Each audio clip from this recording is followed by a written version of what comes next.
Hello guys, this is your friend and we are back with a new fanfic. Which is what if Naruto starts to reveal his true self after graduating from the academy part 1. And if you enjoy this fanfic then please press the like button and subscribe to my channel for more fanfic like this. And now let's start the fanfic. A doorway opened into an alley, spilling light into the darkness and making the shadows seem all the darker.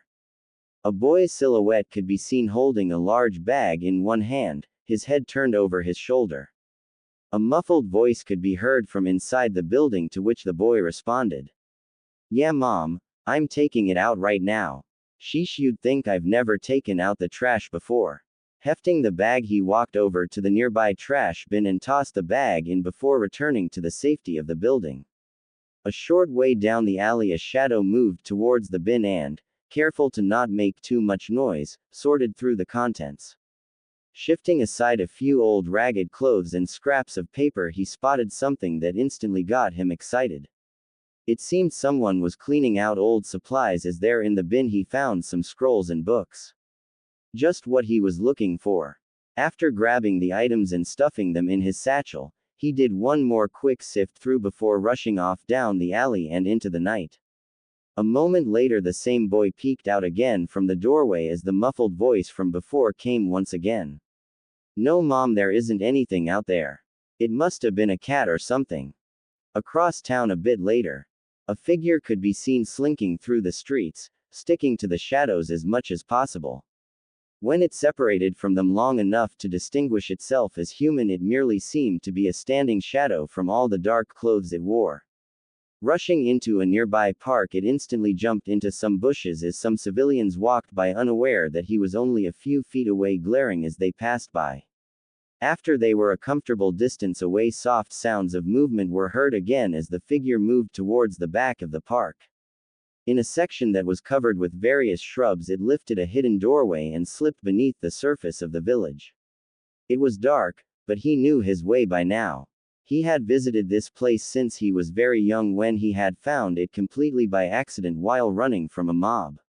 After that, it became one of his greatest safe havens in the village.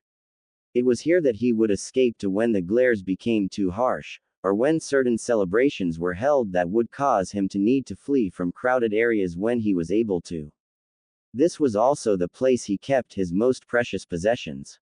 He had found the area many years ago, and foolhardy as he was at the time, he cleaned out many items that would probably been very valuable to him in the coming years, but that was fine.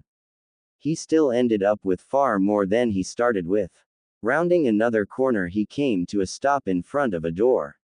Taking a moment, he pricked his finger before swiping it over a small tile near the door. He heard a click that let him know the door was now unlocked. Upon entering, he was greeted with the all too familiar smell of old paper and the sight of numerous racks of scrolls, books, weapons and other items he had collected over the years. For now though, he took a quick look through the items he had just found and took the ones he didn't want to look through at the moment to the shelves, and after cataloging them in a thick ledger, he placed them in their respective spots. Taking a glance at the clock nearby, he realized he had little time left before sunrise. Quickly grabbing a blank scroll, he sealed up his new possessions before opening a nearby closet. In a flash of dull dark and blinding orange, he had transformed into his public mask. The stealthy, cool-headed night stalker now became the loudmouthed, blonde-topped academy doby. Grabbing a quick bite to eat, he locked the door to his secret reprieve from reality and headed back towards the exit. Letting out a sigh, he climbed back up into the twilight of early morning and crept back to his apartment to start the morning ritual that everyone was used to seeing from him. Soon he could drop this mask though. Soon he would show them all just what their ignorance could have cost them. Iruka sighed as he walked down the hall. This would be the last day for many of his students as ninja in training. Today they would take their test for advancement into the ninja ranks. Many of them were ready and had proven it on a number of occasions. One, however, worried him far more than the others. That one being Uzumaki Naruto. He had nothing against the boy, in fact he had often seen the boy go through hell in the village just to get meager scraps to repair damage to his apartment that had been done, probably by the same people he was buying the materials from. It was humbling in a way, and had there been any way to prove what was going on, he would have helped the boy with his plight. However, anytime anyone tried to turn in those guilty, the civilian council would rule any evidence as inconclusive, or just make it disappear altogether. Though he didn't really find anything wrong with the boy, even though he knew what was held in him, he was always a bit unsettled around him. He had often seen the boy act more mature than most of the adults that berated him, but most of the time he was just the blonde idiot that played pranks. To Iruka, Naruto was an enigma. A puzzle that was missing far too many pieces to figure out what the real picture had been. In class, though, it was almost glaringly obvious. He was the dead last. A student who had failed twice already and was in danger of doing so again. That wasn't to say that Iruka would go easy on him in order to let him pass, but he did feel sorry for him. Nearing the door to his classroom, he was about to enter when he felt a presence behind him. Turning around quickly, he saw nothing until he looked down a bit and noticed the blonde mop of just the student he was thinking about a moment ago. Naruto, you know it's the day of the exam, don't you think you're cutting it a little close? Hehe. Iruka-sensei, I'm fine. Besides, I need to pass soon if I'm ever going to be Hokage, right? The boy grinned with his hands locked behind his head. Iruka couldn't help but snort a little. Nay, what's so funny? The boy glared at him, apparently a little angry that Iruka would laugh at his announcement. Sorry. Just thinking about how often you say that. It brings back a lot of memories. Anyhow, let's get inside. We wouldn't want to make everyone wait too long, right? With a nod, he opened the door and walked into the classroom, each going to their respective desk, though not without Iruka noticing the scowl Mizuki threw at Naruto. Quiet down, everyone. Today we are taking the graduation test to see if you are ready to become Genin Ninja of the village. When your name is called, you will come up to the front of the class and perform what we tell you. After you are deemed worthy of passing, you will be presented with one of these hitaite to show you are now a true ninja. One by one the class was called down to prove their skills. Something seemed off though to Iruka. Mizuki seemed to go off in a daze a few times, and as such Iruka ended up going through a few more students than the other teacher. Looking down his list, he called out the name of his next student to test as he noticed Mizuki just finishing his last student. Uchiha Sasuke. The spike-haired brooder of the class made his way to the floor as almost all the female eyes were on him. Meanwhile, Mizuki was looking at his sheet as he smirked at the next name before calling it out. Uzumaki Naruto. The boldly dressed class clown made his way confidently to the front of the room before taking his place in front of the teacher. He instantly felt something wrong as he waited for his instruction. He got slightly distracted as he heard numerous squeals from behind him, signifying the Uchiha, in all his perfection, did another flawless jutsu. Scowling slightly, he barely registered that Mizuki asked him to do a bunshin. Again he felt the disturbance as he gathered his chakra and made the seal for the simple jutsu. What he planned on doing was form 3 clones of himself. What he ended up was one copy that looked like a deflated blow-up doll in an orange jumpsuit. Instantly he knew what happened. Mizuki had screwed with his chakra flow. Scowling at the man, he sighed. He knew what was coming. I'm sorry, Naruto, but if you can't do the basic jutsu, we have to fail you, Mizuki said with a huge mental smile. His plans were going just as he planned. No one would believe the demon over him. He glanced at Iruka, who was looking between Naruto and his attempted clone, and just shook his head.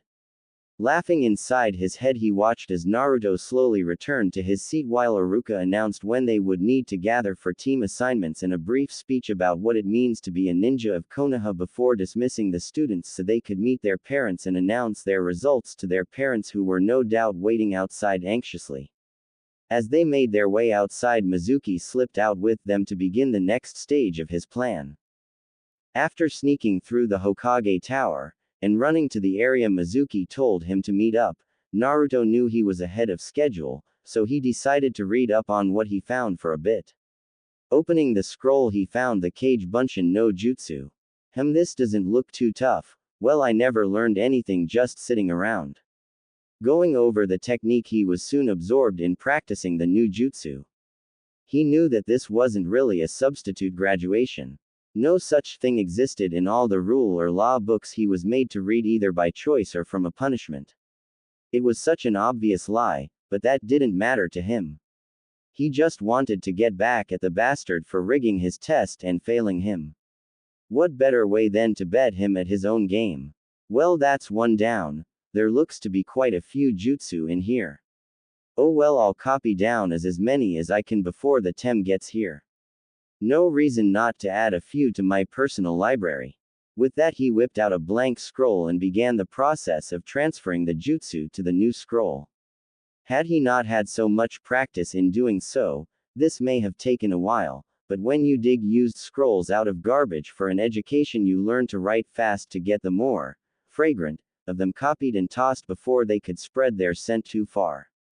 A few hours later, he heard sounds crashing through the forest and quickly wrapped the scrolls up before stowing his copy and swinging the larger, full version onto his back. What approached, though, was not what he was expecting. Naruto, what do you think you're doing taking that scroll? An irate Iruka stood at the edge of the clearing, breathing heavy and scowling at Naruto. Heh, I did it, Iruka-sensei. I learned a technique from the scroll, so I passed right. But where is Mizuki-sensei? He said he was going to meet me here. Did he have something else to do and sent you instead? It was the easiest way he could warn Iruka without blowing his self-made cover. He just hoped the light bulbs clicked on before the tem got there. As if on cue, Mizuki appeared on a branch overhead and started yelling about how Iruka was trying to steal the scroll and run. A brief exchange later found Iruka crouched over Naruto with a giant shuriken sticking out of his back.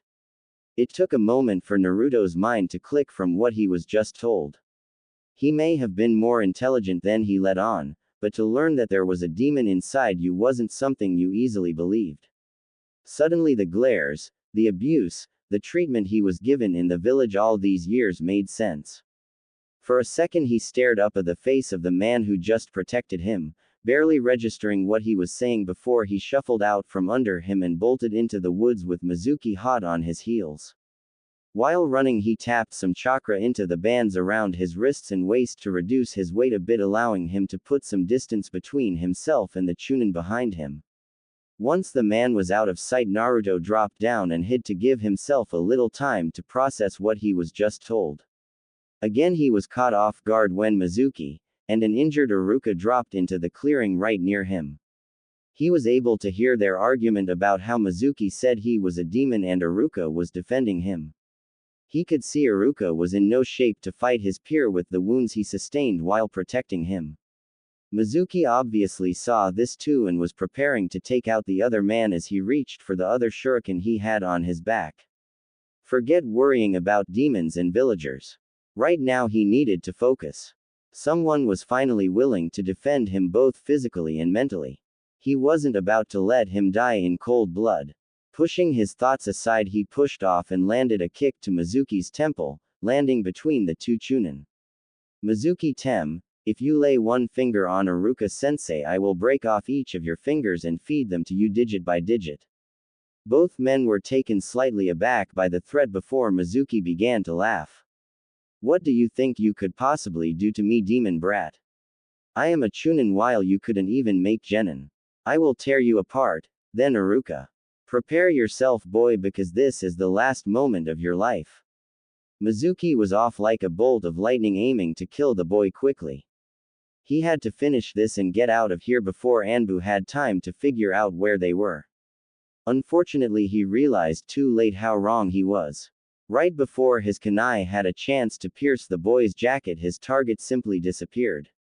A little unsettled, he looked around the clearing before seeing a flash of orange in the trees above him. Mizuki-tem, for hurting a person who acknowledged me, I will invite upon you the same pain 1,000 times. Mizuki was about to retort when he saw Naruto form an unfamiliar seal. You wanted this scroll so bad, I will show you one of its secrets. Now you may know the horror of what you could have been. Taju Kage Bunshin no Jutsu. In a large puff of smoke, the clearing was filled with orange.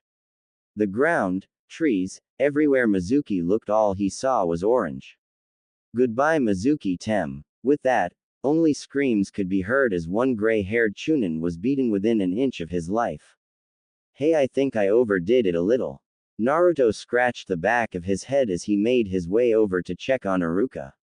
Seeing the man alive and only slightly injured, he was only slightly surprised when Iruka told him to close his eyes. After doing so, he felt pressure on his head. Again Iruka spoke, telling him to open his eyes, and congratulating him on his graduation. At this point though, Naruto could care less about graduation and instead hugged Iruka for finally accepting him as a person. The sun was beginning to show itself by the time Iruka and Naruto made it to the Hokage Tower with a couple clones carrying the restrained, bruised and bloody Mizuki. Making their way to the Hokage's office and finding him already present, they entered to give their report. What met them was not just the Hokage, but also his two civilian council advisors Homura and Kaharu. As soon as the two advisors saw the orange-clad boy, they immediately stiffened and glared at him, fighting off the urge to yell at the demon. They knew all too well what would happen if they broke Sarutobi's law while the man was sitting not 5 feet from them. Trained as they were in showing no emotions, Naruto could see the hate in their eyes all too well, but it wasn't them he cared about. No, it was the old man behind the desk that he was more concerned about.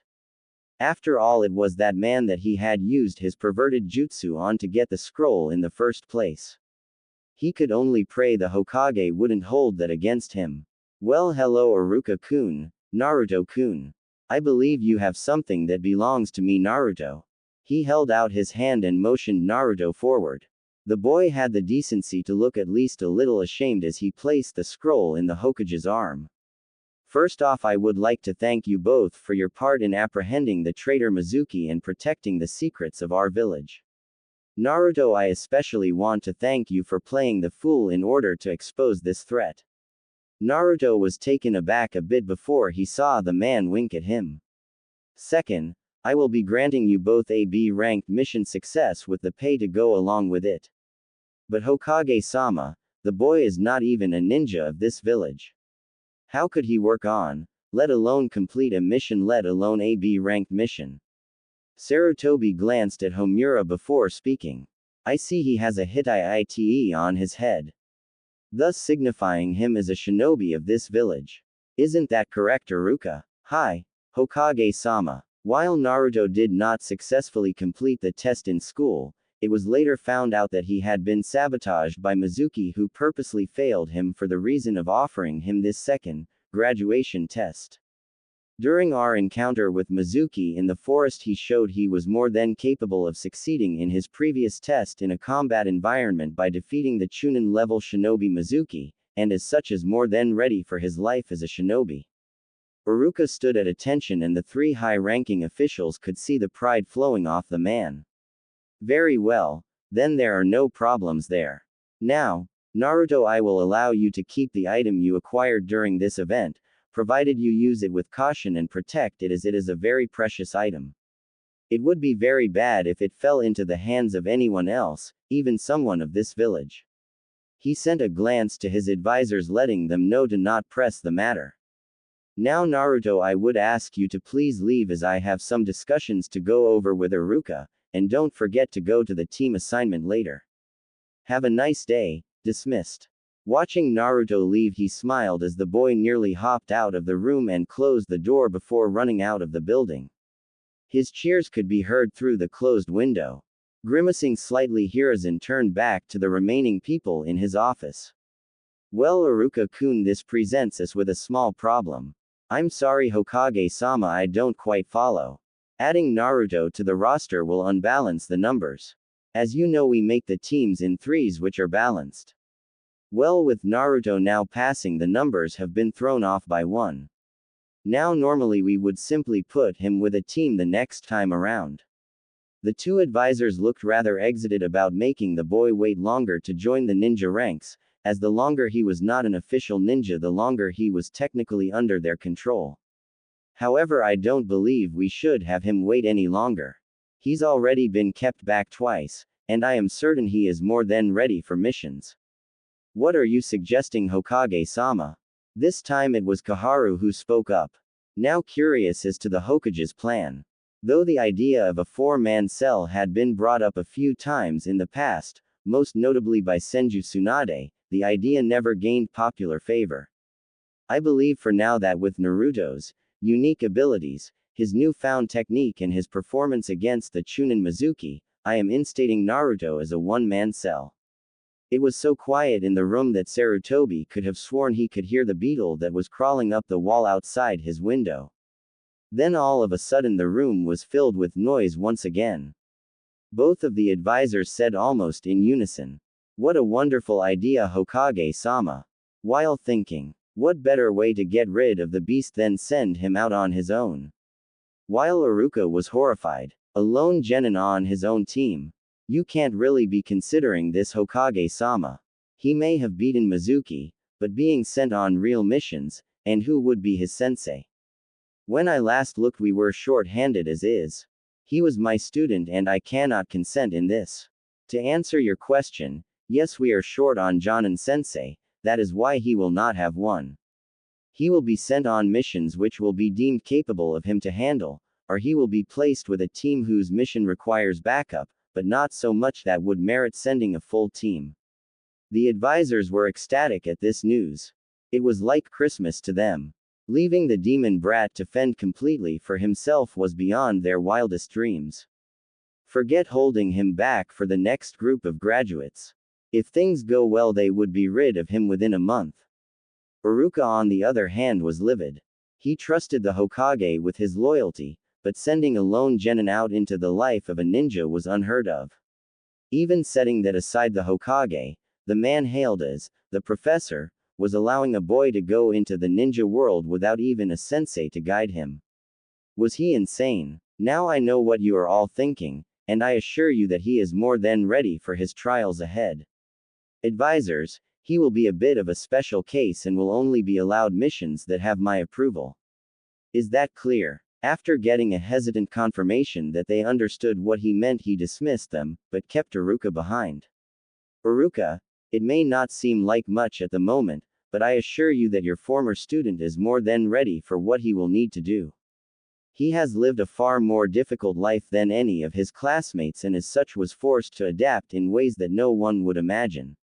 You are well aware that I am able to keep my eye on certain areas when I see fit. I will let you know that Naruto is a lot more capable than he lets others believe. He far surpasses any genin, and most likely many chunin in skill and knowledge.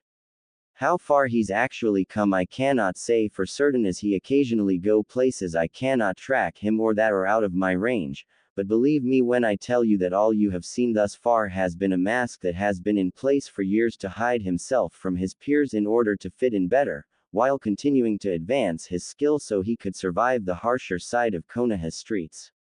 Even if you say that, Hokage-sama, Naruto is like a little brother to me.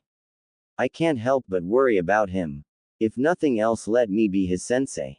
I am sorry, Iruka, but only Jonin are able to be a team sensei, and you are far too valuable as a classroom sensei to be sent out in the field at the moment.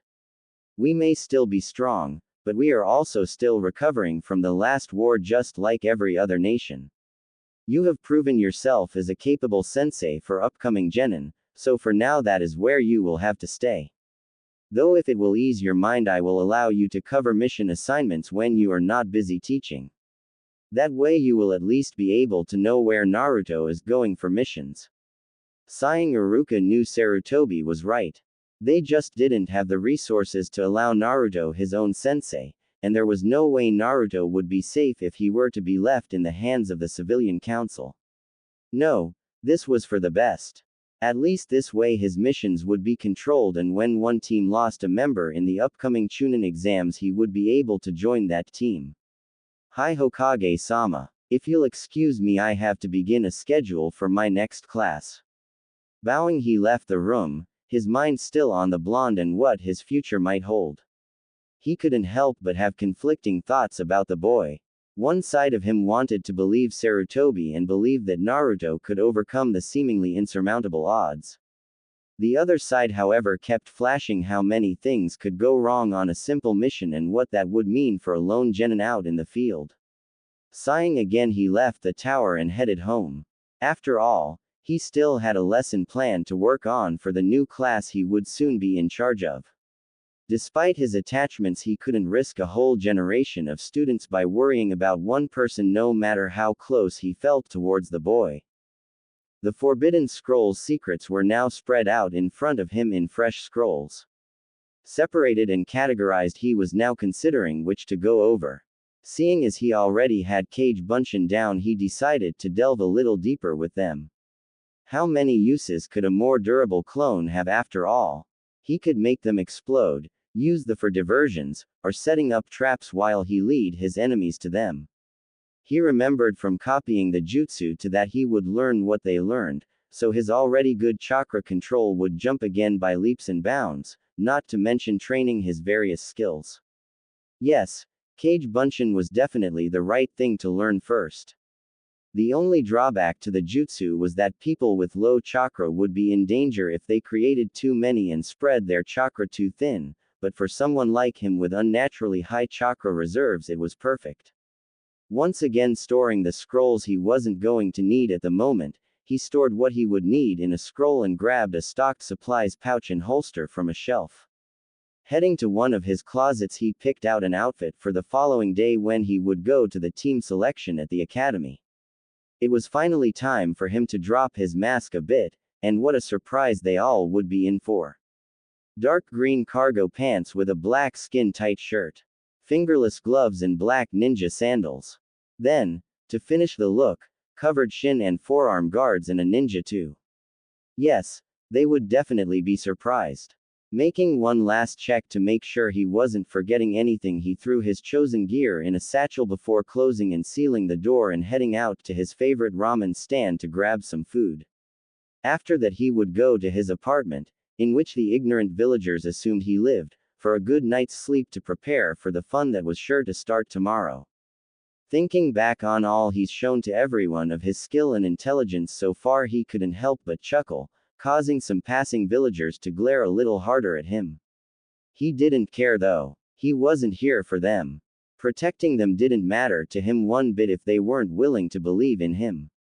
After finding out just why they hated him, he didn't really blame them too much. The demon he carried did kill their families and destroy their lives, not to mention taking the life of their hero. Even so, couldn't they at least see past that? He wasn't the QB, so why should they hate him? It wasn't like he was the one that went on a murderous rampage, so why did he deserve the abuse? Shaking his head, he concentrated on happier thoughts, once again going to finally casting a portion of his mask aside and showing what he could really do.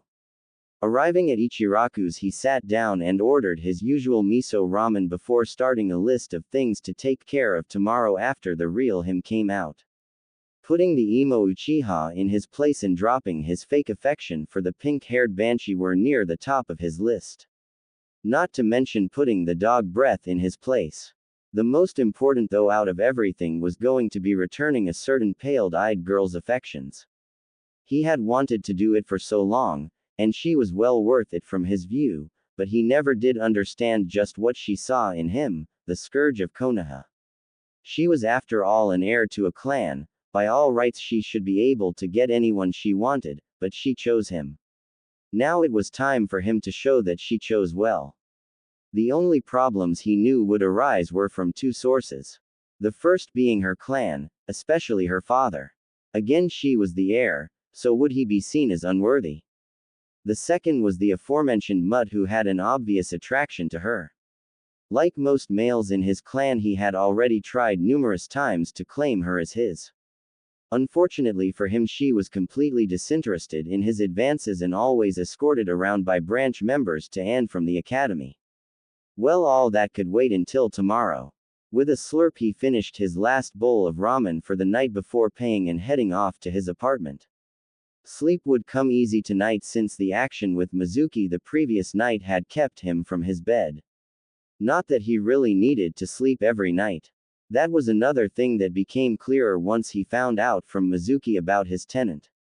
He knew he had certain traits that were more advanced than a normal human, and some even more advanced than most ninja, short of having specific bloodlines. His hearing, eyesight, sense of smell and reaction time were better than an Inuzuka's. His regeneration left the doctors in baffled awe.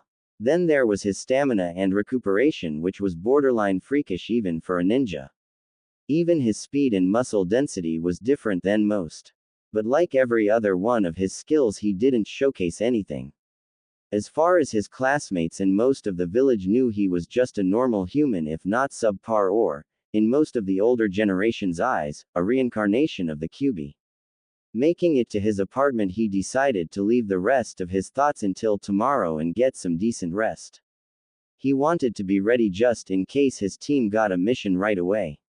He didn't want a lapse in judgment to cause any mishaps when he was supposed to be proving his true worth. After entering his place, he relocked the door and looked around just to make sure there weren't any surprises from villagers or ignorant ninja laying around anywhere. He learned long ago that he shouldn't move around too much without making sure everything was in order before doing so. Many painful experiences taught him that, but then at the same time he was a little glad they had happened. Aside from the whole unbearable pain thing he got from it, he also got quite a few sets of quality kunai, shuriken, explosive tags and other assorted weapons. Heck, his ninja to that he currently had stored with his gear for tomorrow was once set up to behead him when he laid down.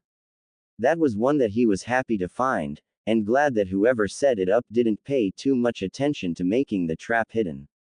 All it took was for him to trip the wire and slice. He had a brand new ninja to embedded in the rod he tripped the trap with.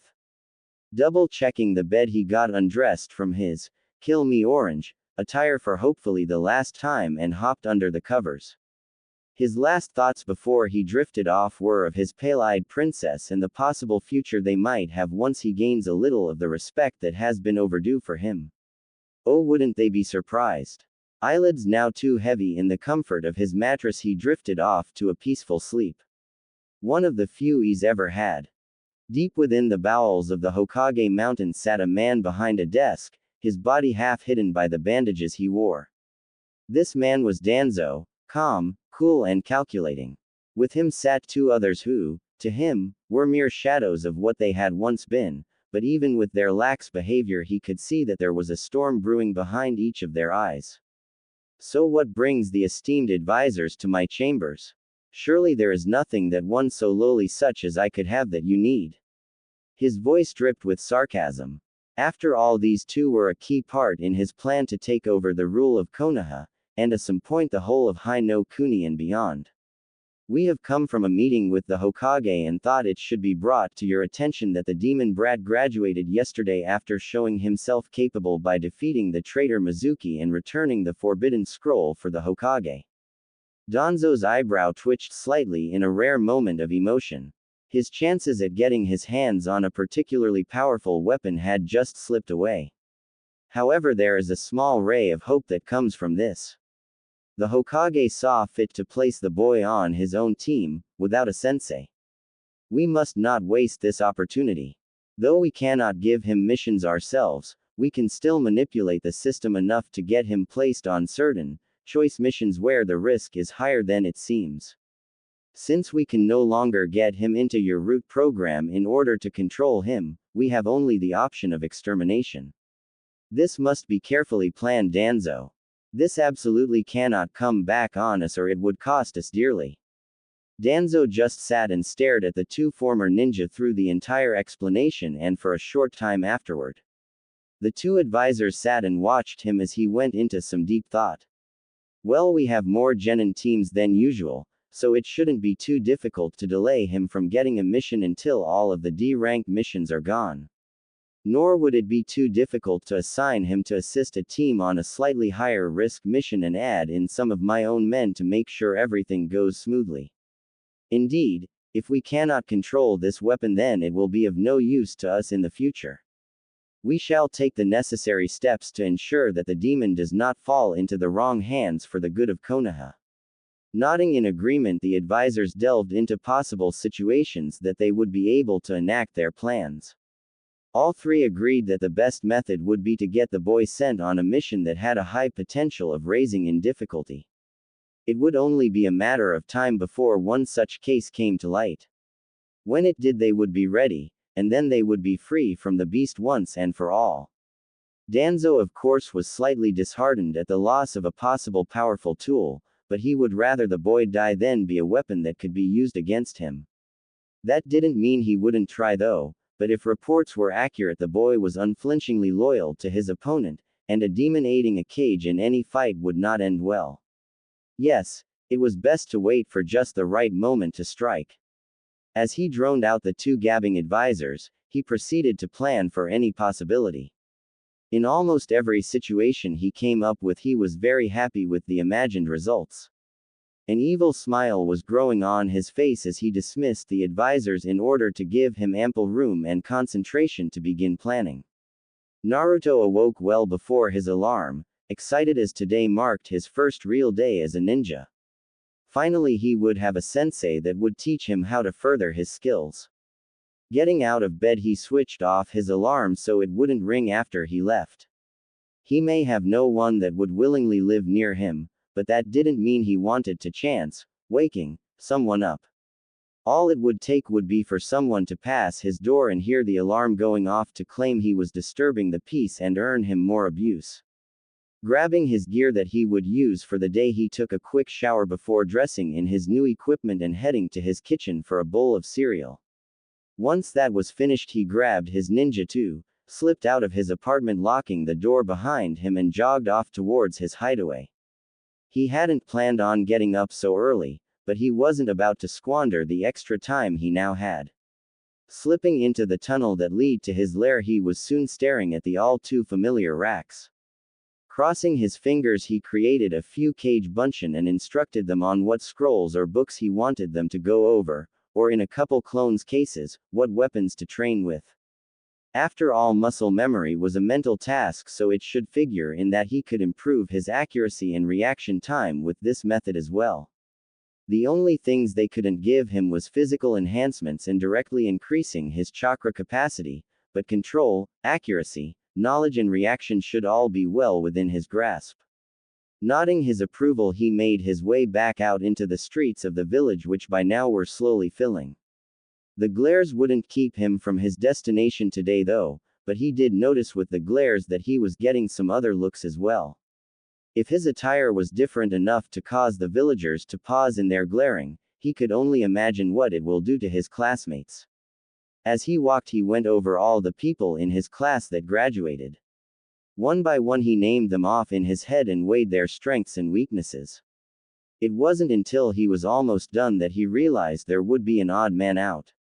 With this realization came some worry that someone would be made to wait for an opening, and that the odd man out would be him. He didn't know who made up the teams, but he couldn't shake the foreboding feeling that the someone who did was going to try to screw up his future. Well, there was no point in worrying about something he couldn't change, so instead he opted to head to the academy even though it was still a bit early.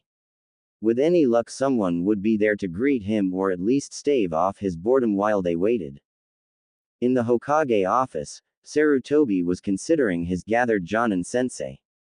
Well, all but one, as Kakashi still hadn't shown his face yet, as usual. Sarutobi knew better than to wait. He knew where the man was, but couldn't understand his need to mourn his fallen friends and sensei so much. Honestly, it had been more than a few years, he should move on. Well, he would address that once again when the man showed his masked face later. Meanwhile, he would let the gathered Jonin know their new assignments. Now you all know why you are here. It is time for the Genin team assignments. Some of you have had teams before, others have not. I will leave it to you to train these genin as a show of my trust in your abilities. Try your best to make them into true Konoha ninja. A chorus of "Hi" resounded through the room from all jonin present. For those of you that have already looked at the graduating class, you may have already made your assumptions about the teams. I will tell you now that we had a late graduate and the numbers were thrown off a bit. My prior arrangements, however, are staying mostly the same. Team 1 will be Sarutobi continued to name off the teams as their sensei wrote down the names given so they could familiarize themselves with who they were going to teach. Quote. Team 7, Hitaki Kakashi, Haruno Sakura, Uchiha Sasuke, Inazuka Kiba. Team 8, Yuhi Kurenai, Hyuga Hinata, Aburame Shino, Magami Harum. Team 9 is still full. Team 10 Sarutobi Asuma, Nara Shikamaru, Yamanaka Ino, Akamichi Choji. Team 11 Uzumaki Naruto. All of the Jonin looked at the Hokage shocked. Nay, Hokage-sama, isn't Uzumaki still a genin? Yes, Kurenai he is. Then how can you make him a sensei? What makes you think I made him a sensei? Kurenai studied the man, trying to think of how he wouldn't be considered a sensei. Following the pattern for every other team, by naming Naruto first, that was declaring him a sensei. Hokage-sama, I assumed that since you named him first, you should know better by now than to assume. If we lived off assumptions, we would have all been dead a long time ago. In a sense, yes, he is a sensei, but not of a team. Had you allowed me to finish, you would understand. I have discussed this with the boys' teacher Yumino Iruka and my advisors. Since our numbers are off by one, we have decided that Naruto will be a team unto himself. Therefore he will be both sensei and student in a one-man cell. He will be allowed missions that I deem he is capable of, and be allowed to join in on missions that may need just a little extra assistance, but not a full team for backup. At first the Jonin were shocked, but once the information got digested they could see the benefits of such an arrangement, though opinions of just what that usefulness entailed differed a bit between all those gathered. Now you know your teams, be ready to pick them up around noon today so you may get to know them, and if you have time, test them. Dismissed. The gathering soon dispersed until the door closed, signaling the final person leaving. Kakashi, you can come in now. A shadow shot through the window and landed nonchalantly in front of the desk. Sorry, I didn't want to interrupt the meeting with my late arrival. Cut the chit-chat, Kakashi. I know your teammates and sensei meant a lot to you, but it's time to move on. I want you to start being on time for meetings, especially with this year's team. You have the last Uchiha and I expect you to train him and help him if he develops his Sharingan. Do not neglect your other students though. After all, a team is nothing without all of its members. Sarutobi locked his eyes on the gray-haired man in front of him. Hi Hokage-sama, but what about Uzumaki? Your speech doesn't seem to fit all situations. Kakashi grinned at catching the Hokage's slip. At least until the older man laughed. You misinterpreted my meaning, Kakashi. As I said, a team is nothing without its members. Since Naruto can create all the members he wants on the fly, he carries his team everywhere he goes. Had you been here on time, you also would have found out my plans on how to handle this, but since you chose to wait until the last minute and apparently only listened to part of the explanation, you'll just have to find that out yourself. You have Team 7. Be at the school at noon, and don't be late. When Naruto first walked into the classroom, he was initially surprised to see that most of the class was already there. Hey, they must have been as excited as me to be assigned to a team. Ah, good, Hinata is here already. That makes things a bit easier. Plenty of time for us to get acquainted, or at least for her to recover from fainting. Walking across the room towards the girl, he was stopped halfway by a hand grabbing his wrist. Looking down, he found himself staring into the slitted eyes of an Inazuka. Kiba, what the hell are you doing here, loser? This is only for people that graduated, not failures like you. Kiba barred his fangs as a low growl escaped his mouth. Check the forehead, moron, I did graduate. Now I suggest you let go before you regret what you are starting.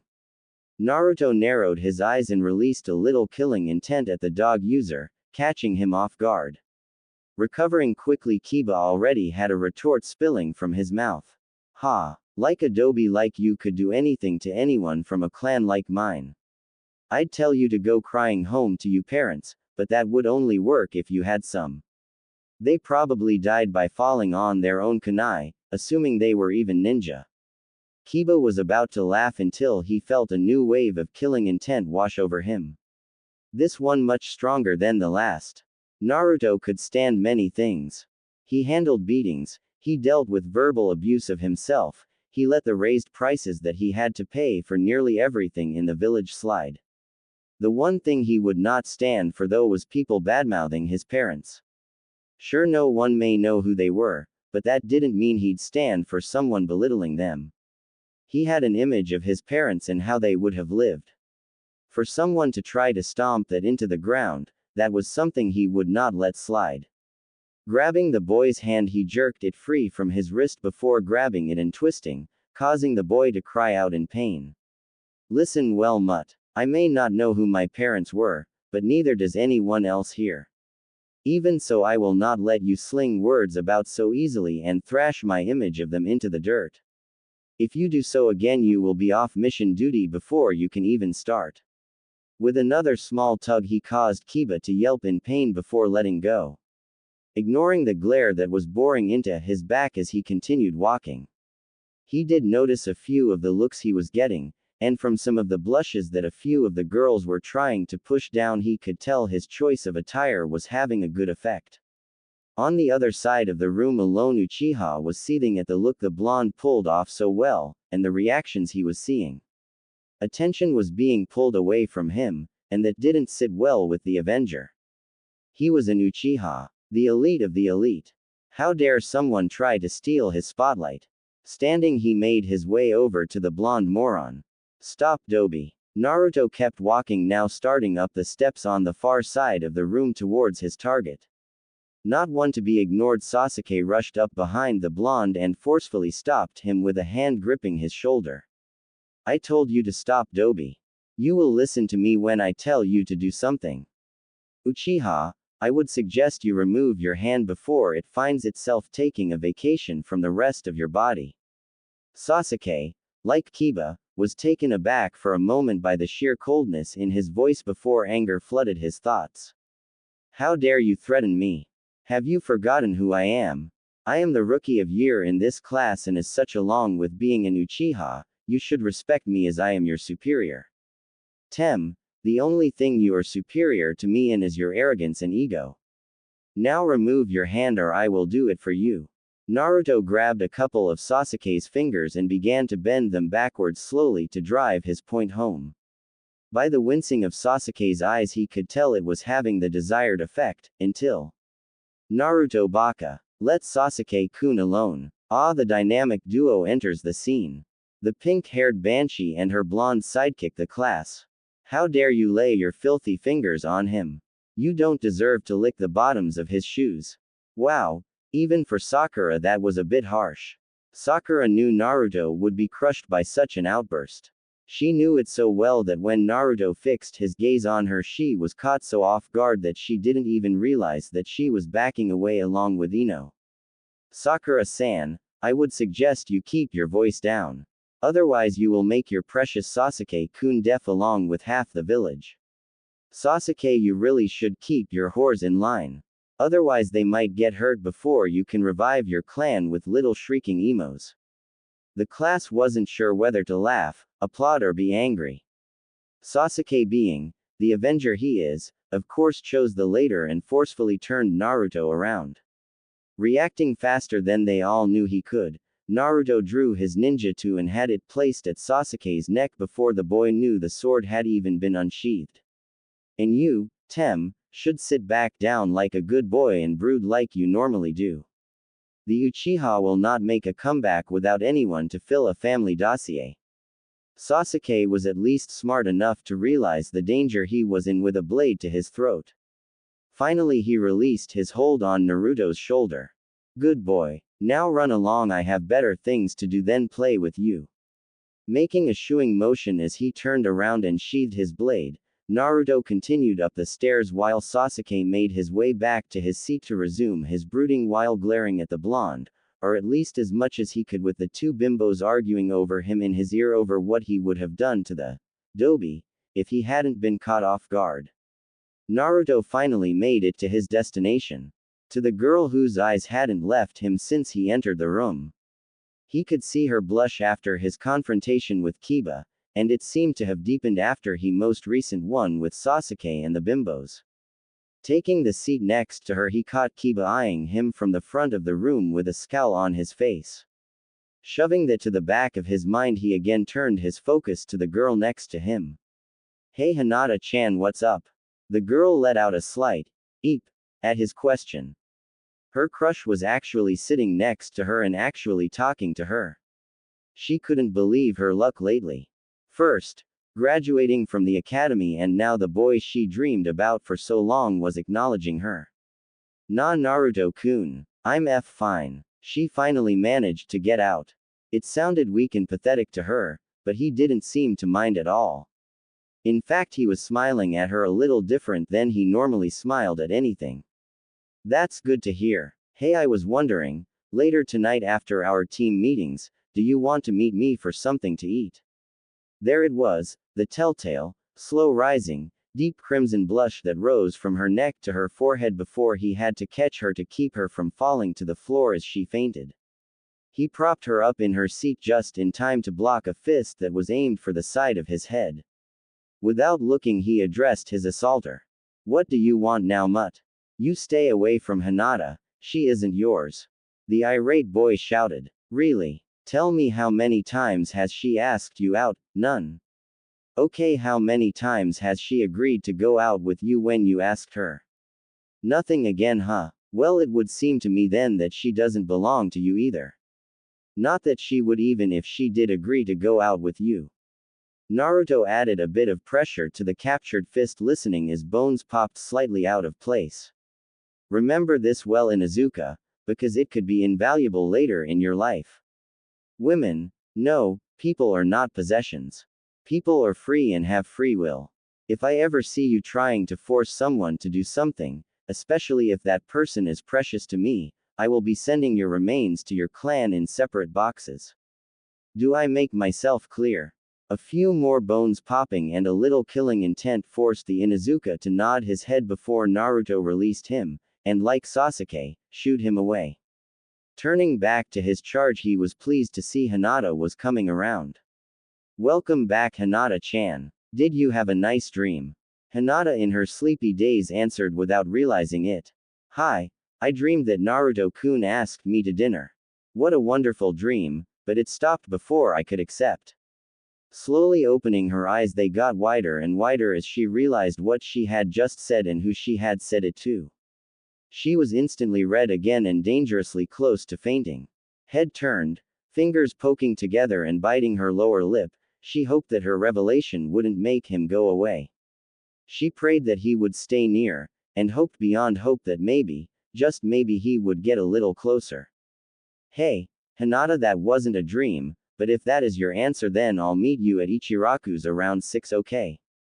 Hinata's head snapped around as she stared wide-eyed before nodding dumbly at the boy next to her, expecting to wake up any minute. Before she could respond, though, the door to the classroom opened and the remainder of the class walked in, along with Iruka, who walked behind his desk before looking over the gathered former students, taking note of Naruto's development as displayed through his clothing. Huh, he got rid of the orange, maybe he's finally taking this seriously.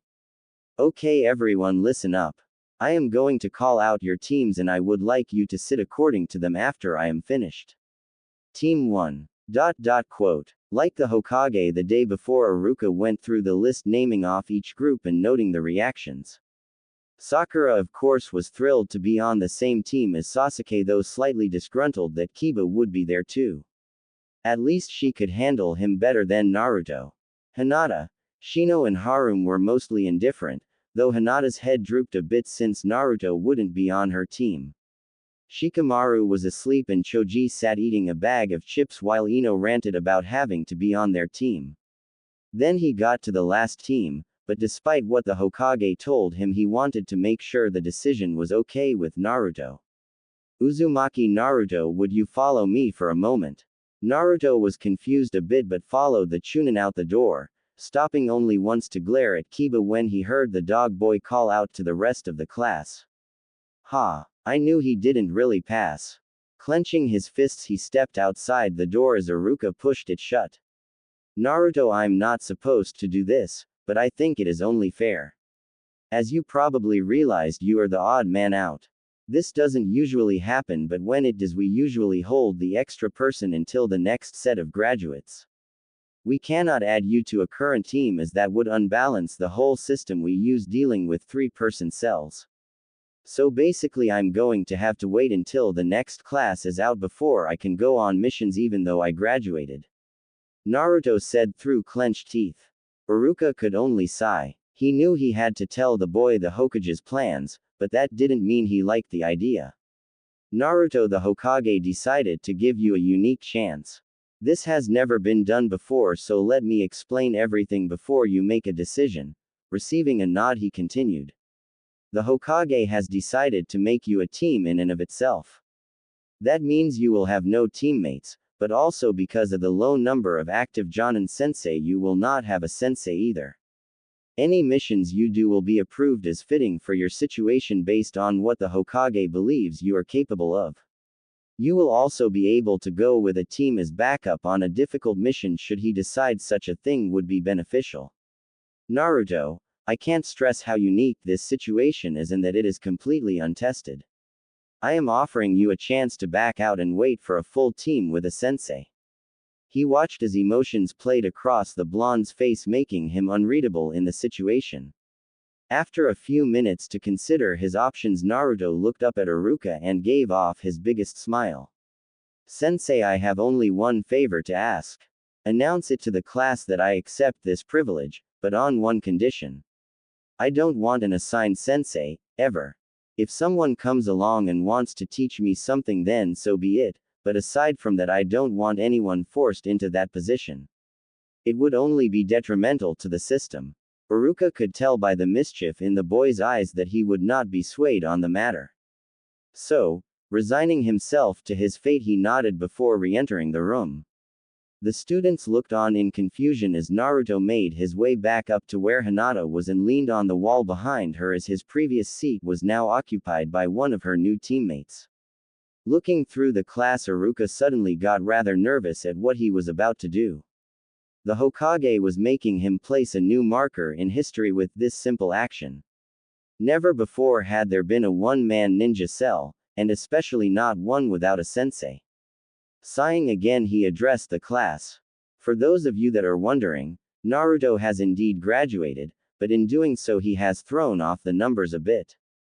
Normally we would hold the odd man out back to wait for a full team, but the Hokage has decided to offer Naruto a unique privilege. One that he has already agreed to. Naruto is now formally Team 11 and will have no Jonin sensei. He waited as the information registered through the room. Shock, awe, humor and rage were all present. It was Uchiha Sasuke that was the first to recover though. How come the Dobi gets such an offer and not an Uchiha? He'll get himself killed walking out of the mission hall. Naruto just shook his head while Ino supported Sasuke's reasoning. Sakura did not support it though, as she wanted to stay on his team. Kiba followed Sasuke's lead next. He probably got put by himself because Hokage-sama knew that no one would want to group with the loser. Some people openly laughed at that, but Naruto just let the insults roll over him as he leaned against the wall, not really caring what anyone said. That is enough, Iruka shouted in response to their remarks. I will not have anyone talking down to their allies, and since he may at some point be assigned to work with you, you should show some respect since he may save your life one day. The Dobi couldn't save a cat from drowning in a dried-up well. Another round of laughter and Iruka was irate. Uchiha Sasuke, as your superior you will listen to me when I tell you to remain silent. PFT, you are not my superior. I am the last Uchiha, and as such you should show your respect and listen to what I say. Before Iruka could move to scold the boy, there was a brief breeze and a glint of light before Sasuke once again felt cold steel pressing against his throat. Iruka, having not seen the previous actions by Naruto, was shocked at the raw speed he moved with. Oh Sasuke-chan, Naruto said in a sing-song voice. I would suggest you apologize to Iruka-sensei, as you have yet to actually be accepted by your Jonin-sensei. He still has the right to send you back to the academy until you are picked up by Kakashi-san. Dobi, you probably aren't even holding the right edge of the blade to my neck and yet you dare to threaten me. And Uchiha, just wait until I gain my Sharingan and I will show you just how fragile you really are. Ah, but you don't have your Sharingan yet, Uchiha-chan, and there is no guarantee that you ever will. For all we know, you could simply only be worthy of passing on your genes to a new generation while the rest of us lowly citizens take care of all the hard work. Then leaning in so only Sasuke could hear, he added in. Besides, you don't want to risk dying before you can kill him, do you? That did it for Sasuke. Swinging a kunai out, he pushed the sword away from his throat as he sidestepped to get around Naruto's defenses. Stabbing out with the same kunai, he stabbed it into Naruto's chest, causing the boy to fall backwards to the ground, spinning slightly as he did so and landing face down. His nearby classmates were leaning back horrified at his actions while Sasuke stood above the blonde breathing slightly heavily. Shaking his shock off, Iruka rushed over to check the boy's vitals while Sasuke began to smirk. I told you you were worthless. I just didn't know you were that bad. Clap. Clap. Clap. Everyone's head turned at the sound of hand meeting hand, only to be met with a blank wall. Not bad, Sasuke-chan, but not good either. A form melded out of the wall before taking the shape of Naruto, who was staring at the Uchiha with his hands still together from his last clap.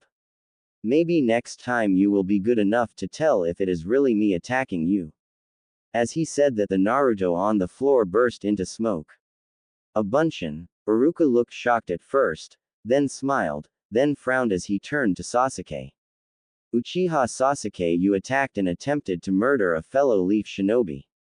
I was only trying to scare him.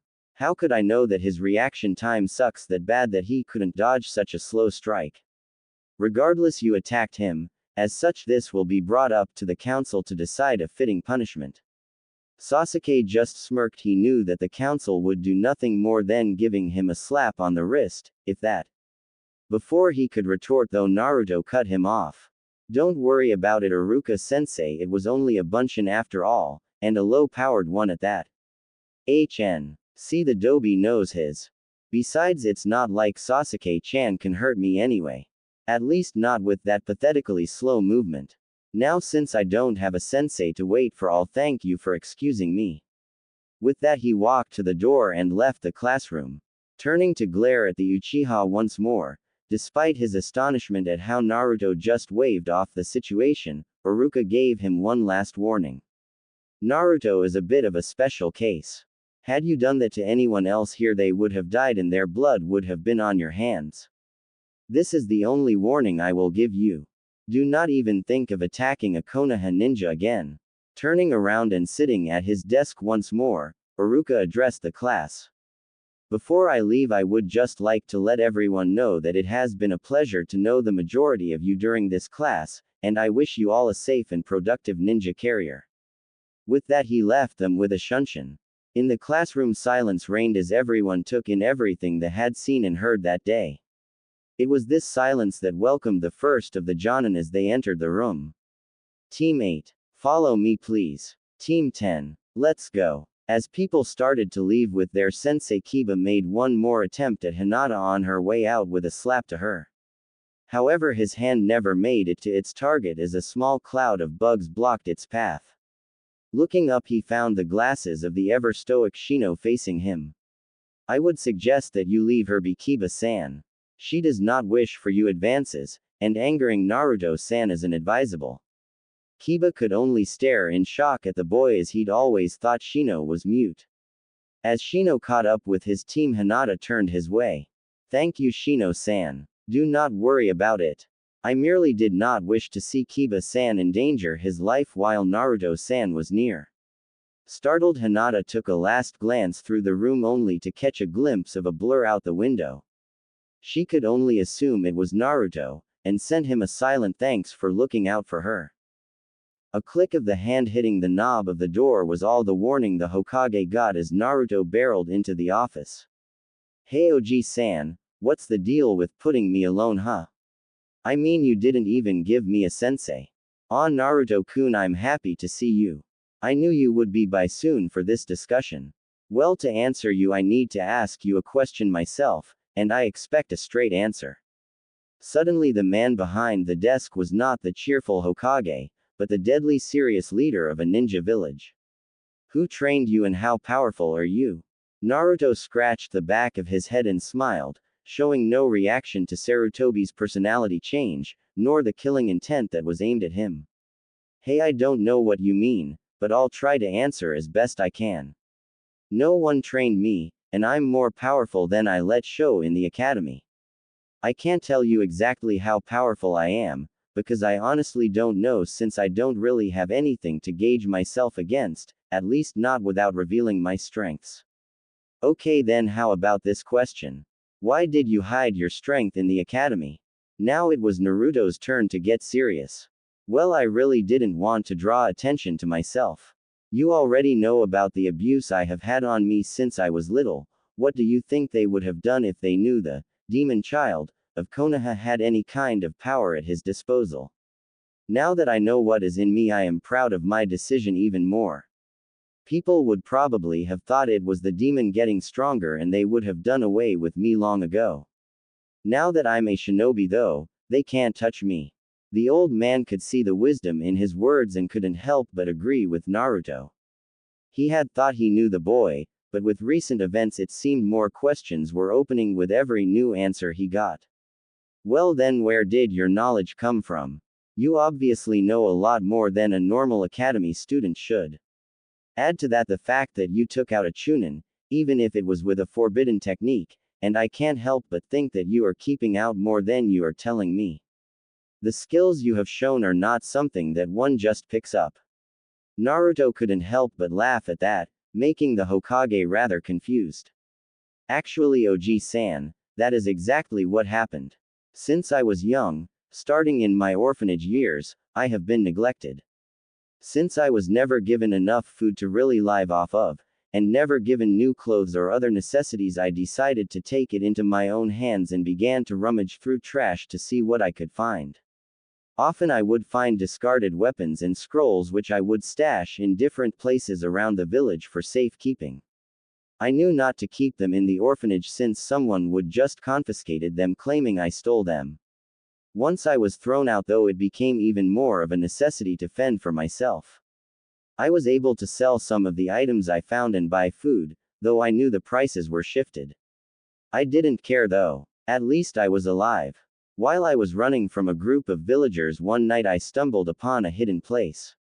It was well hidden and rather spacious considering its location. After cleaning it out of all the stuff that would be worthless to me, I began collecting my stashes and storing them there. It wasn't long after that, only a year or two, when I learned to read and later given my apartment. Once I was able to do that, I began to study everything I had collected. Learning about chakra control was the hardest, but I got it down and kept practicing until I was good at it. It was while I was reading one of the books I collected, an old history of Konoha book, that I learned about the Yodime and what he did.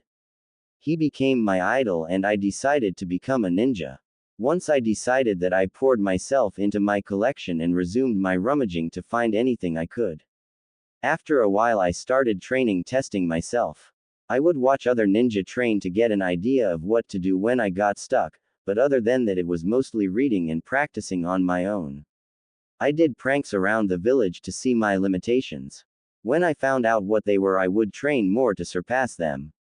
The only problem I had at that time was getting the materials for my pranks, but that was solved with some trips to a few select training grounds, and some rather ambitious villagers. I would gather forgotten weapons and scrolls from training grounds or study the way the ninja trained, taking notes to review later. I was able to get most of the tools for my pranks from traps though. It seems certain people decided they should conduct a small crusade against me by rigging my apartment with traps. By that point though, I had been pranking so much that I was able to figure out how the traps worked and dismantle them. I again took notes and worked the traps into my pranks, though on a less lethal scale. The ninjata I carry was from one rather elaborate trap, and is one of my more prized possessions. The rest was rather fun getting. Ever notice how there aren't many weapons and supplies left behind in Training Ground 44 after previous Chunin exams?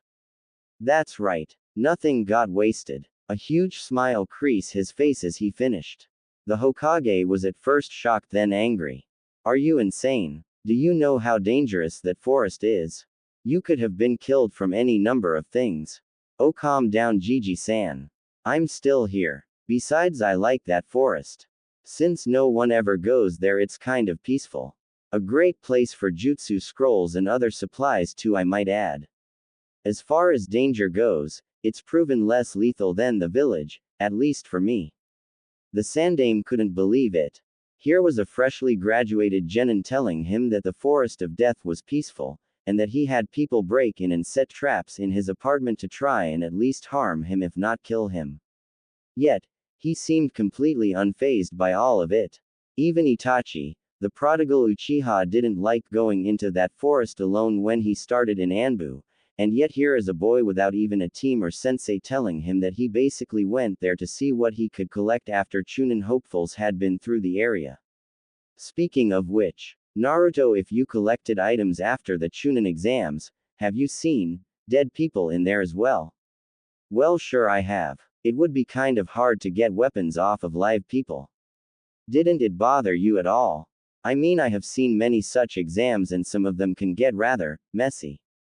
Sure, I was bothered by it at first, but then my survival side kicked in and I figured, hey, they're dead, so it would be a waste to just let stuff rot and rust out there when it was perfectly good to use.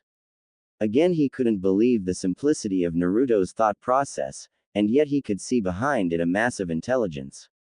He had never heard of any ninja before even attempting to train themselves with no help. Heck, he didn't even know it was possible to figure out how to control chakra without aid.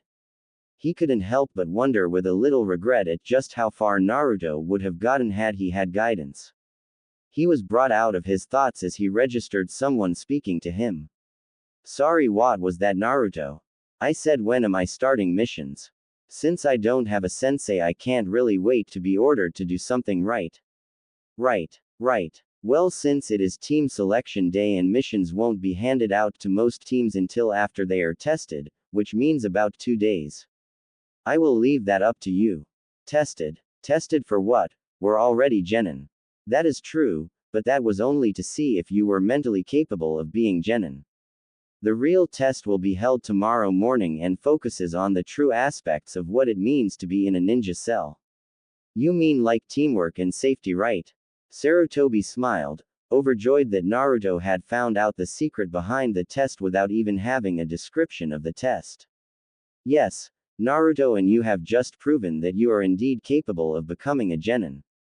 There are those that believe they are better than others, or those that believe that they don't need help to achieve their goals.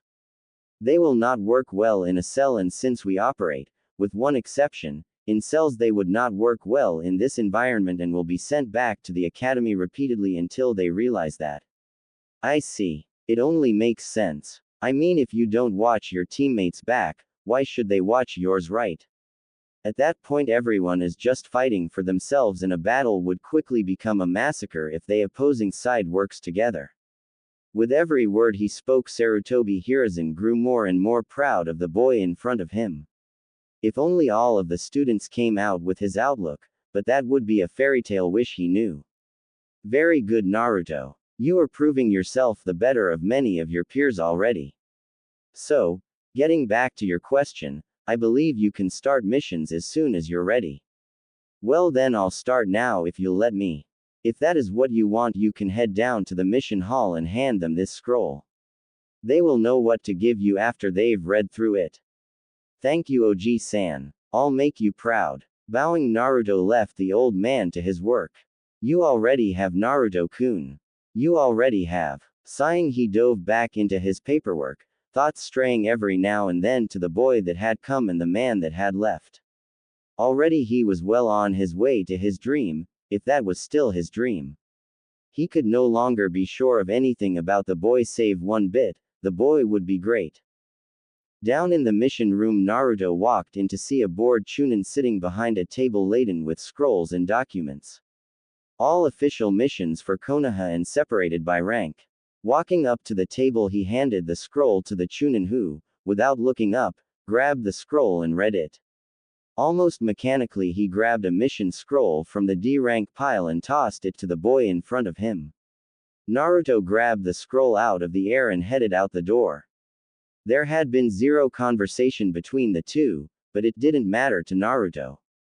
He had his first official mission now, and it was to find Tora, the fire daimyo's wife's cat. It escaped and was last seen in the woods near Training Ground 3. Well, no time to lose. Mission scroll in hand, he headed off to Training Ground 3. When he arrived, he saw it was just an average training ground, with 3 posts and a memorial stone. The only unique thing he saw was a masked man standing in front of the memorial stone, just staring at it. He cautiously walked up, making sure to make a bit of noise so he didn't spook the man. Scaring a ninja is never a good thing if you value your life.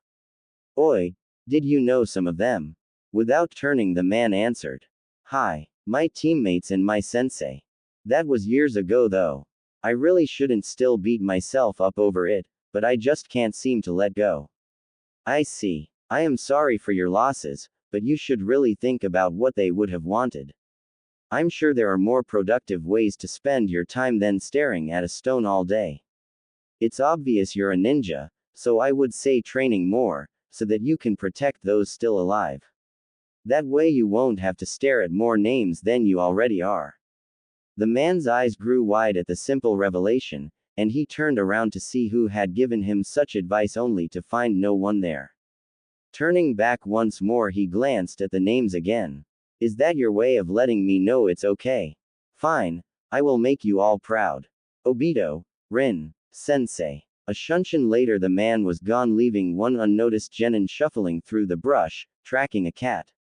Naruto had easily gained on his target and soon spotted it playing with a flower in a small clearing. Creating some cage bunshin, he set them up in a perimeter before he himself moved in to confront the feline. Hey there, Tora. I read that you're a ferocious beast, but you don't look that mean to me. What say we get you back so that you can see your owner again? You must miss her. Tora, being the ferocious beast she was, dove away into the brush only to let out a yell a few seconds later as a bunshin came walking out, cradling the, now purring, Tora as he pet her. Handing her over to the real Naruto, who continued the petting, he dispersed as Naruto turned and left the clearing on his way back to the mission hall. Tora fell asleep halfway there from the attention she was getting. However, she was rather rudely awakened when they got to the mission hall, as she was immediately grabbed and crushed in a tight hug by the daimyo's wife. Naruto instantly pitied it as he walked towards the Chunin again to hand in the mission scroll. Again, without looking up, the Chunin took the scroll and read over the report. Then looked up astonished to see Naruto. You beat the old record. No, shattered, destroyed, obliterated it. How? What are you talking about? Checking to make sure the woman had left, he addressed Naruto again. That cat is the bane of Konoha's genin teams. It runs off so often that it has been somewhat of a competition and standard in skill level. I guess you can't really blame the cat though. I mean, you saw how it's treated.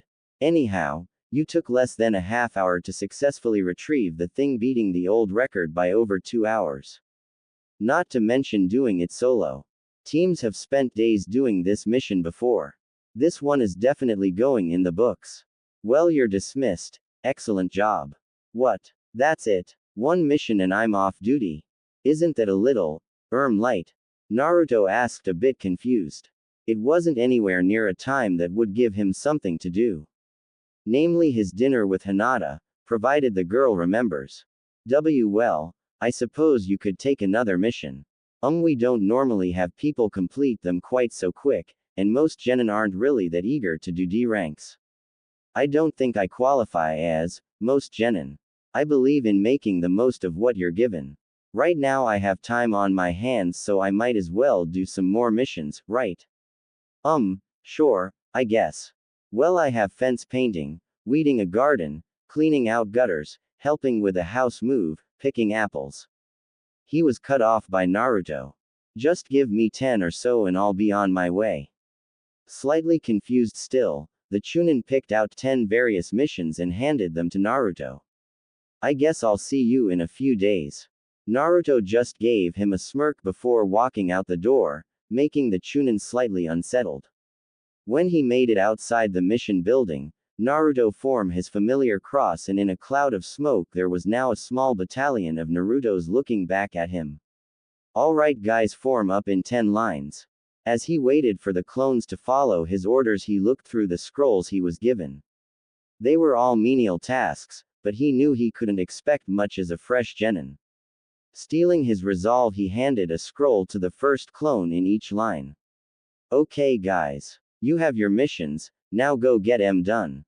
A resounding, "Yush," was his answer before a blur of blonde, black and green was shooting to their specified destinations around the village. As the clones made their way to their destinations, Naruto took a seat on a nearby bench and pulled out a scroll he had stored earlier. There was no point in wasting time by just sitting there.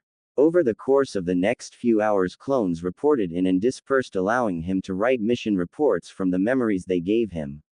In between reports, he had plenty of time to go through his current scroll on basic kenjutsu forms. He already knew basic kenjutsu, but why not go more in depth? With Kage Bunshin at his disposal, there was no reason to just sit and study as they got the missions done. This way he could earn money to live with and further his skills at the same time. As the last of his clones came in, it was already mid-afternoon and he had picked up a quick lunch between clone reports, so he decided to pack up his belongings and hand in his reports. Entering the mission hall once again, he found the same Chunin sitting there looking just as bored as before, if not more so. Giving a slight cough to alert the man of his presence, he laid the mission scrolls on the table as the other man lifted his head.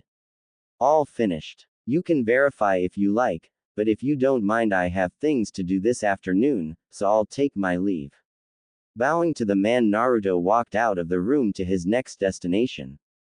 Back in the exam room, the Chunin could only stare at the boy's back as he left. Finally realizing what was said, his eyes widened as he picked up the first scroll. Opening it, he checked over the report, scanning the usual lackluster information that could only come from a D rank report. When he got to the end, he found the required signature proving the mission was completed successfully. Not only that, but he found a note stating how well the genin performed the task. Quickly sifting through the rest of the missions, he saw that each one was similar, with many having notes in admiration of the boy's eagerness to do the best job he could. Honestly, he didn't think someone could give a rave review about painting a fence or walking some dogs, but there it was. What he couldn't figure out was how a lone genin could accomplish so much in a week, let alone half a day. Naruto had completed all the missions given in half the time a lone jonin could. Hell, he had seen genin teams with overeager jonin sensei take longer. There was something slightly off here and he couldn't put his finger on it. He would take it up with the Hokage as soon as his replacement came. Speaking of which, the door opened and in walked another Chunin looking a little sheepish. Sorry, I had a little trouble at home, so it took me a little longer than I thought to get here.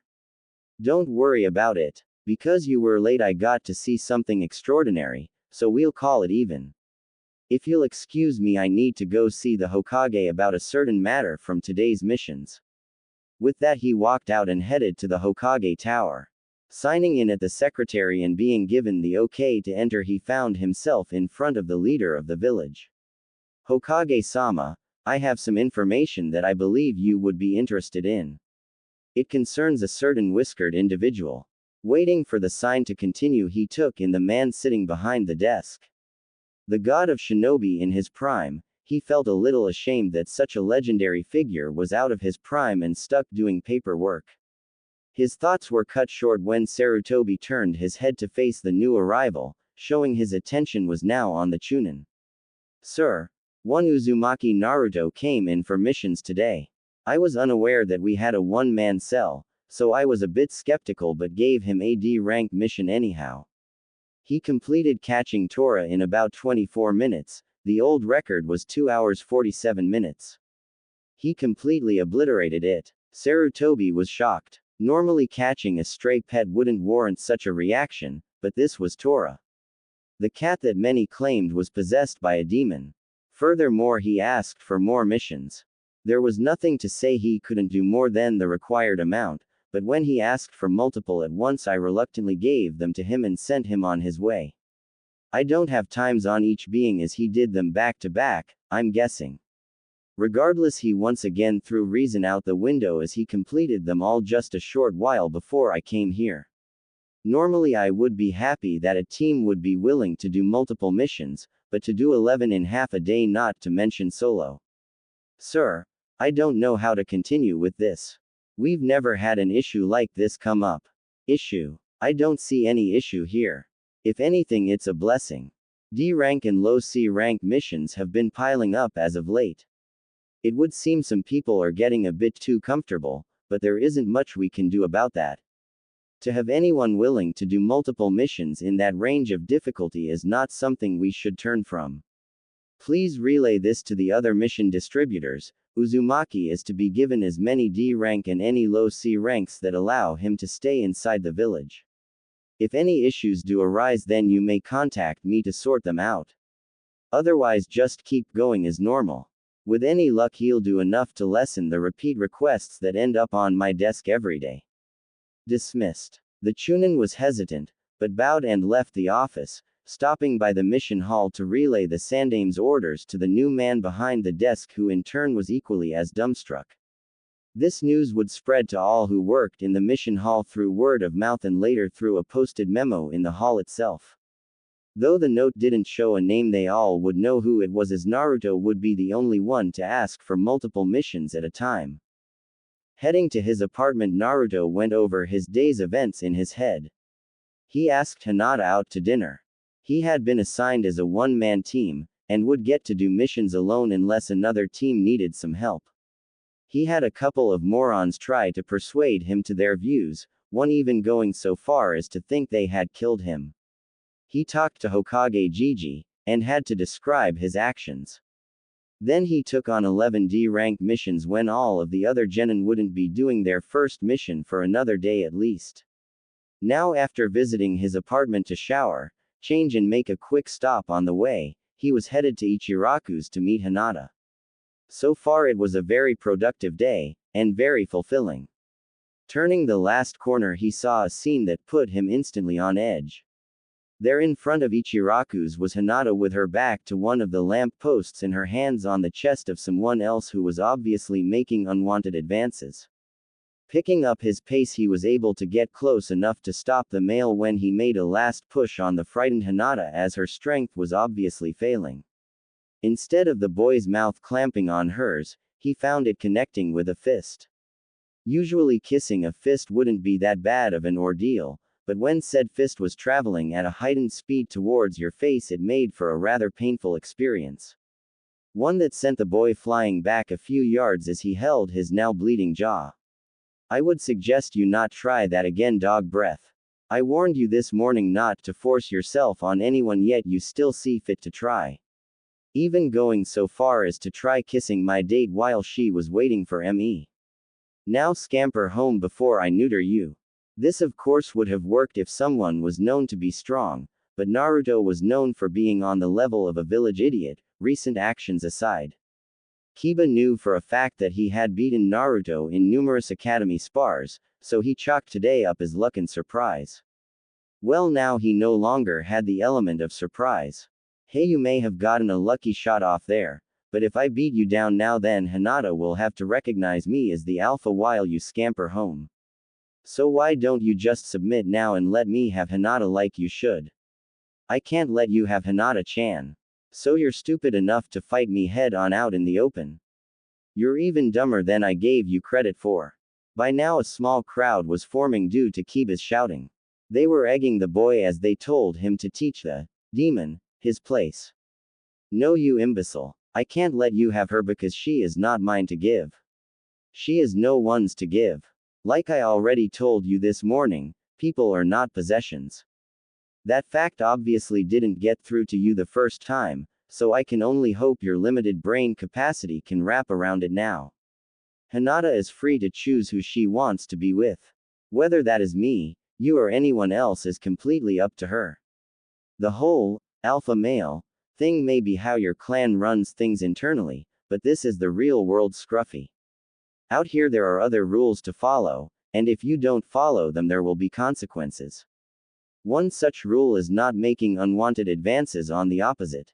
No means no, and from what I saw earlier you went far past the point of no. Naruto could see the hate in the other boy's eyes even while his own was showing in the tight clenching of his fists. Out of instinct he slowly moved between Kiba and Hinata, shifting his feet to get a better kick off should the boy decide to try something. He wouldn't have to wait long. Crouching to the ground, Kiba let out a low growl. Akamaru was at home sleeping off his recent cold, but that didn't matter, he wouldn't need help to finish this quick, and it seemed the onlookers agreed.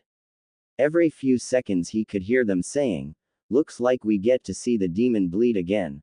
Or, "Hey, maybe he'll actually cry this time." Kiba's ego was being boosted to new heights as his sensitive ears picked up each remark, though they confused him at the same time. Then without any warning he was off, closing the distance between himself and his target in only a couple seconds. One of his benefits of belonging to a clan like his was that running was no stranger to him. He had to run around his clan's compound multiple times before he even left for the academy in the morning. Not that he minded though, it was just Akamaru's morning walk. He was now far too fast for any normal academy graduate to follow, let alone react to. Naruto, however, was no simple fresh off the press academy graduate. Before Kiba was even a foot from his starting point, the blonde had already drawn his ninjutsu for the third time that day. Kiba, having far too much momentum, could only widen his eyes as he saw the blade draw out of its sheath. The crowd's eyes widened as they saw the flash of metal as the blade was drawn. There was no time for them to act as Naruto shifted into a crouch and the hand holding the sword flashed out, then back quicker than anyone could register. Time seemed to slow as Naruto stood up and walked back towards Hinata. He could see the shock in the girl's eyes and knew what she was thinking. "Don't worry, Hinata-chan. I only hit him with the pommel. He just had the wind knocked out of him. He should be able to move again soon enough. Now, let's get going or we're going to be late." Hinata took a glance back at Kiba.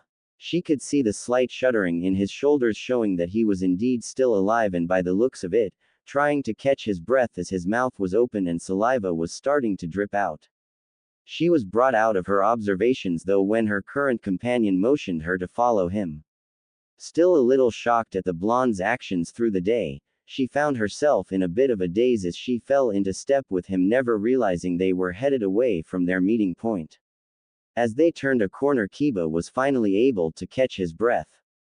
Glancing around, he found no trace of the dobe or his desired mate anywhere, but what he did see all too well were the shocked and slightly depressed looks of the villagers that had gathered. Why were they depressed? He was the one that got humiliated. It was then that it hit him. He was just soundly beaten by the dead last in the middle of the street. Grinding his teeth, he stomped off towards his clan's compound. He would demand his mom up his training. No dead last was going to beat him.